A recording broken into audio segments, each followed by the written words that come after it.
All right, so let's get into it today. So a lot of news. The first day, Monday after the preseason. So the two big news pieces of news that dropped today is that Zeke is going to the Patriots on a 1-year deal. I don't think this is that much of any news. It's a 1-year deal for about $6 million with incentives, from what I can kind of gather. We got to go back to on this one, James Robinson. James Robinson signed with the Pats. He got released during offseason OTAs, never even made it. But the skill set between James Robinson and Zeke is very similar. They're three down backs because they can do pass pro and they can catch. That's what they want out of James Robinson. That's what they're getting out of Zeke. James Robinson is probably cooked at this point, partially because of the Achilles tear. So he's never going to be the guy that we loved that won us leagues a couple of years ago. But that's what Zeke is, and Zeke is that backup to Ramondre that allows Ramondre Stevenson to stay a 3-down workhorse. And then when you sub Zeke into the game, the defense goes, well, they can do the exact same things with Zeke that Ramondre does when he's on the field. So I imagine that this is going to lead to even a 20 or an 80-20 split between the two. I mean, $6 million is a lot of money, but you got to think of from a roster billing standpoint that if Ramondre goes down, how much does your offense change if you don't have a guy that can do the Ramondre things? And Zeke may be cooked, but like he can just step in and do Ramondre things, allow your offense to continue to do what it's been doing without tipping its hand, without having to change anything. $6 million is rather cheap to be able to do that and then spell your workhorse. So I don't think it's that big of a deal in this case. I'd be buying the dip in Ramondre. So, I mean, he's a guy that I was looking at one point to be, my flex, but, he's obviously priced out of that area. And now I think, he's a guy that you could probably target in a lot of places to be an upside running back too, if not, a flex if people get down on this. I just don't see the upside. The main thing that this may hurt is that they can take the goal line carries away from Ramondre and give him the Zeke, to keep that little bit of pounding off his body. But remember, in the first place, the Patriots offense were never going to be good. The hope was that they just wouldn't be bad. And regardless of how you want to cut it, like this doesn't really change Ramondre's outlook. I mean, I was thinking that he was going to be, a 1,000-yard rusher. He was going to flirt with about 10 touchdowns, and his receptions were probably going to go down, but you could see where his efficiency was going to go up slightly in that regard. So he had like 69 catches, I think like 400 yards receiving. And, I could probably see him staying in about like that area of 1,400, 1,500 total yards with his receptions going down. And I just don't see Zeke cutting into that too much, because, what you're bringing in Zeke to do is not to be the guy. It's to make sure that your guy can be the guy. So again, if everybody's fading him, be the guy that goes against that, picks him up. The other news today is Dalvin Cook signed with the Jets.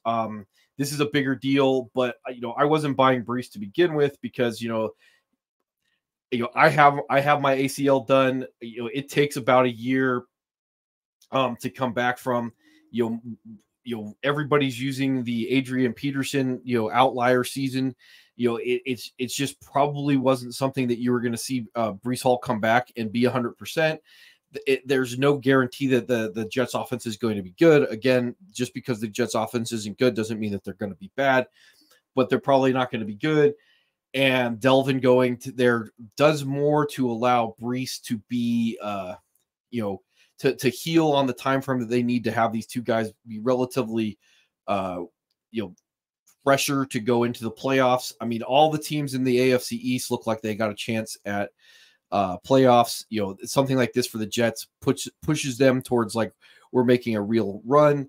And a move like Zeke going to the Patriots says that we're not giving up on the season. I'm slightly more likely to buy the entirety of the Jets backfield because of this, because again, this is another thing that is going to cause a devaluation of Breece Hall. It's going to shoot the value of Dalvin Cook up, because a lot of places where I was looking at Dalvin Cook, he was going, where was he going last? ESPN, before this news came out, he was going, running back 28, 80 overall for $4, which it's a whatever ranking because who knows where he's going to go and what's going to happen. So I would be more likely to buy the backfield because I could probably get the entirety of the backfield for about $30 or 5-6 type area. If I were to reevaluate Rhamondre because of the Zeke signing, I probably wouldn't move him. ESPN has him running back 16, going in, at pick 35. That's probably about where he should stay, all things considered. And Breece Hall is, running back 10. ESPN has him at 29. What's Underdog have for these guys? They've probably already readjusted their rankings. Rhamondre is running back 9, which is high, 28 overall. Breece Hall is running back 11, 33 overall. I could see Breece, really tumbling down my board,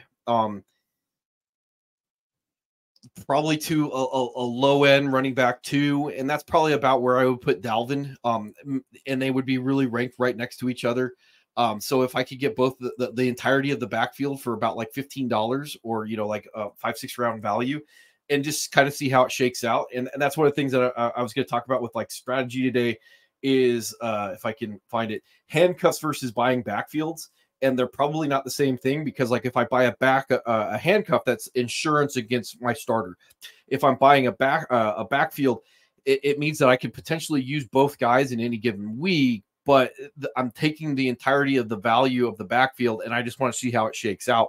And there are backfields that I would do that. Like, I mean, definitely if I'm looking at Jahmyr Gibbs, and I'm not that high on him, but I really like the Jahmyr Gibbs, David Montgomery bundle. And you can see on ESPN that I could probably get both these guys. On ESPN, they say I would be spending a 4th round pick on Gibbs and a 8th or 9th round pick on Montgomery, and obviously Underdog has, where's Gibbs? I have, running back 12, which is way high, 4th round pick. I wouldn't be spending that. And then, whatever they're doing on Underdog, again, Montgomery's running back 23, which is roughly about where he should be going, but the 8th round may be a little late for me. I might go up and get him in the 7th because he's a guy that's probably, he has a ceiling cap. He's also got a very solid week-to-week floor. So I could plug him in as my flex or my running back too. But yeah, I like looking to buy these backfields because I can get a hold of a backfield and have control of it. And a lot of these split backfields are going to be relatively cheaper than going out and trying to buy a bell cow. So I can really focus my build around being able to go up and get those wide receivers, and then knowing that I can put together, 4-6 running backs and just seeing how those guys shake up that I can get later because everybody's fading them. So a guy like Rhamondre, he's going to take a tumble. Like I said, ESPN's got him at like running back 16, $22 overall. I bet he's going to fall down to the end of the RB2, RB3 discussion. And at that point, like, what's the worst that he's going to cost me to find out? That's the type of league winning upside. If everybody's zigging, I need to zag on this, and I would probably be zagging on Rhamondre right now. And Breece and Dalvin is another thing that I went from wanting no part of them to like, yeah, I can see everybody deciding that they're the stinkiest of cheese, and then I'm going to go get them and drink them with my wine. So moving on to other things that happened this weekend, and I've been saying this for a while now, Luke Musgrave, he's a guy that I pretty much I'm going to rebuild my strategy around because I'm just going to go pick him up. They had design plays for him. He's playing as an inline Y. That means that you're going to get a guy, or the other thing that he's playing as basically the 4th wide receiver.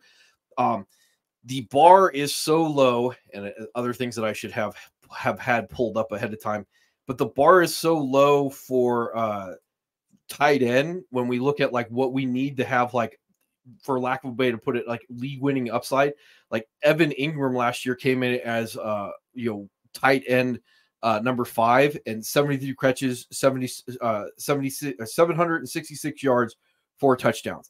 So for a guy like Luke Musgrave that's in the game on as an inline Y, he's probably going to be able to really attack numbers like that, because that's wide receiver 3 numbers.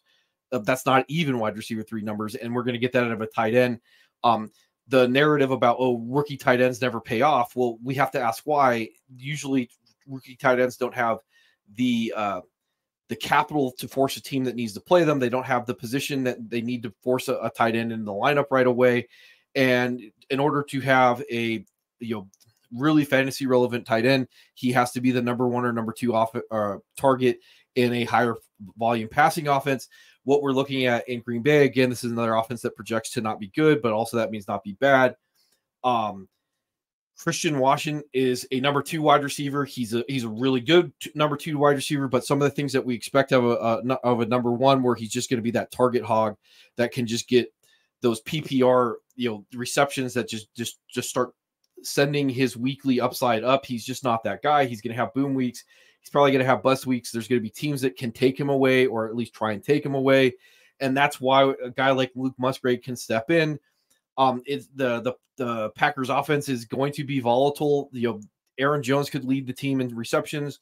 Obviously, on the other hand, like, we could get Romeo Doubs or Christian Watson leading the team in receptions, but a guy like Luke Musgrave, all he's got to do is give us 6 touchdowns, 600 yards receiving. And for $1 in the 13th round of my draft, I just have a wide receiver 1, which means I can go attack other places at the very least. So I like that. Other things, let's see. Zamir White looked really good for the Raiders from the standpoint of a guy that I can go really late in my draft and throw into the bottom of my bench. And he may have the bell cow role if Josh Jacobs, continues to be a fool. So I like that option to just go like, here's a $1, dice roll on a Zamir White, whether or not I get Josh Jacobs, and again, by the backfield. So what's an extra $1? Even if Josh Jacobs comes in, he's not ready to play. Why wouldn't I get Zamir White? Because he looks like that's going to be the guy in Raiderland. Other things that people are talking about, like I liked what I saw of the Bears, because Khalil Herbert, it looks like he's got a good chance to be their bell cow. This is moving Justin Fields up my board, because Justin Fields does not have to be that much better of a passer to stay, in the quarterback 1 mix. This means that if DJ Moore's price goes down, because DJ Moore is probably capped because of that offense, I can stack Justin Fields together with DJ Moore relatively cheap. So even if DJ Moore is a wide receiver 3 and Justin Fields is a affordable option towards those elite quarterbacks, like, I can stick them together. And I can get Khalil Herbert at the bottom of my bench. Roschon Johnson looks like he's going to be a special teams guy. So, like, what's it going to cost me to find out how the Bears offense shakes out? And I can tell you, like, off the top of my head, that, like, getting all these guys together, like, none of these guys in some non-snob leagues are going to go in premium picks. You might have to go up and jump up to get Justin Fields and DJ Moore in more competitive leagues. And at that point, that's probably not something I'd be looking at. The other thing to look at with Justin Fields and DJ Moore is going with a 2 quarterback build. And I would, this is something that I like to think about, because, like, I can sabotage at least one other team in my league by taking a starting quarterback, putting him at the bottom of my bench. But again, it just depends on what my draft looks like and what's available at the time. I don't pass up value at any given pick. All right, Anthony Richardson, I really liked what I saw out of him. He looks a lot more. Let's see how to explain this. I already thought higher of Anthony Richardson after watching the tape on him. It is going to be an issue of, as the coaches say, getting reps. After watching how he played in the first preseason game, I would be much more shocked to see that he doesn't start the season. So again, with your 2 quarterback build, putting Anthony Richardson at the bottom of your bench, or even, with some of the other quarterbacks that are available, I can reach up and go take an Anthony Richardson in a sub-premium round, knowing that I can pick an insurance policy at the end of my draft, like a Danny Dimes or Kenny Pickett, and just say, like, oh, I'll see how this shakes out. And Anthony Richardson looked good. I mean, he dropped in what should have been a touchdown pass, so I think Alec Pierce dropped it. So, like, I mean, it really, I like the value of being able to go get him. He went from a guy that I was like, if I draft him, I'm probably going to put him on somebody else's waiver or on somebody else's roster off of waivers. In this case, he may be a guy that's a priority for me to pick up off of waivers, but it's a guy at the bottom of like what's a 13 or a 12th or 13th round draft pick on this guy going to do for me.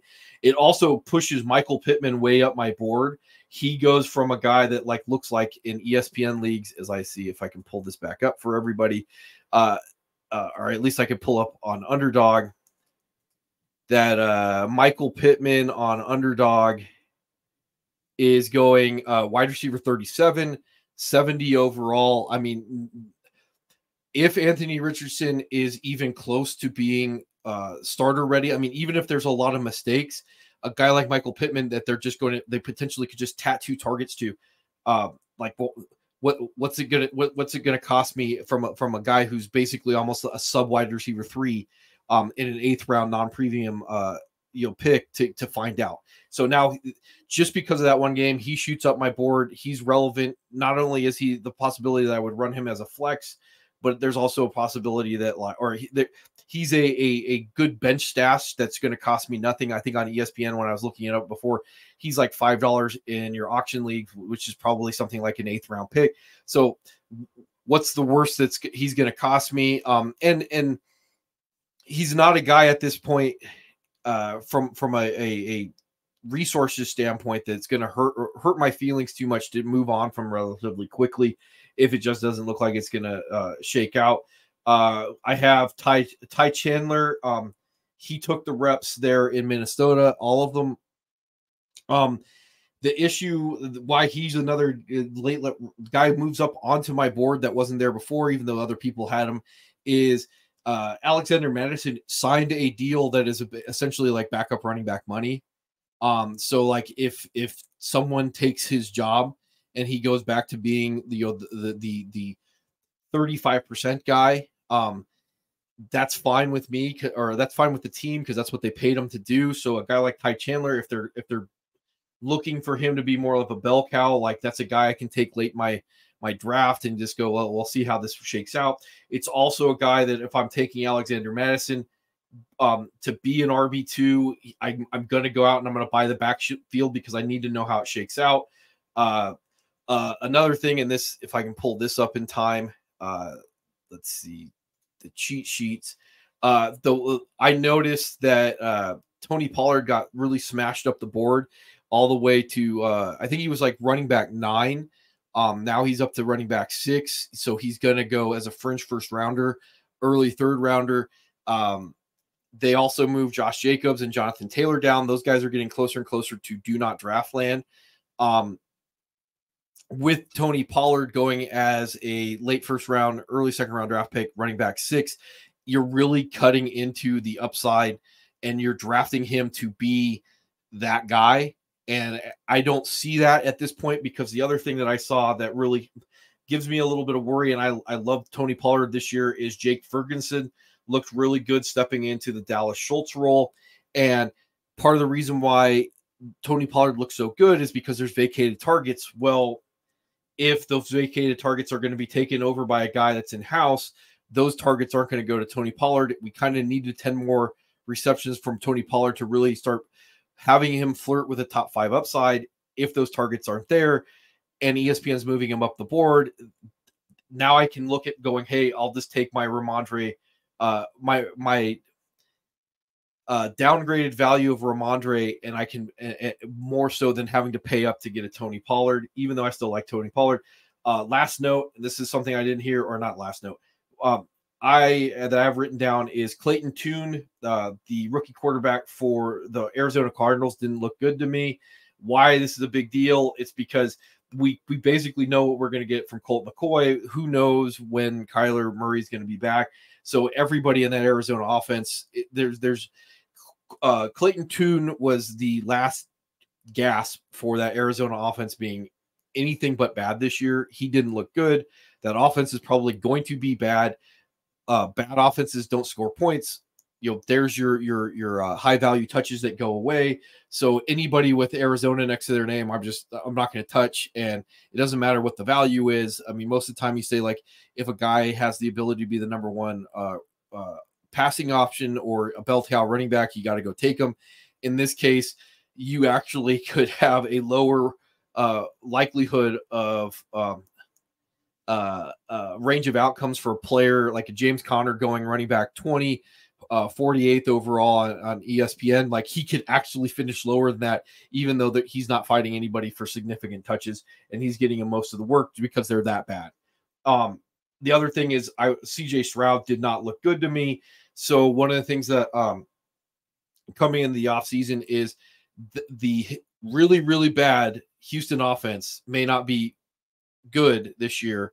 They still might be bad, even if they're not really, really bad, which means, again, taking flyers on your Dalton Schultz's and your Nico Collins and your Dameon Pierce's really hurts. And you can see with Dameon Pierce on ESPN having to go in the 4th round to go get him, or Dameon Pierce on Underdog, you're going to go spend, what is it? Like, I think he's in the 7th round. That's still maybe a little too rich for me because I know what I'm getting into with that offense being not good.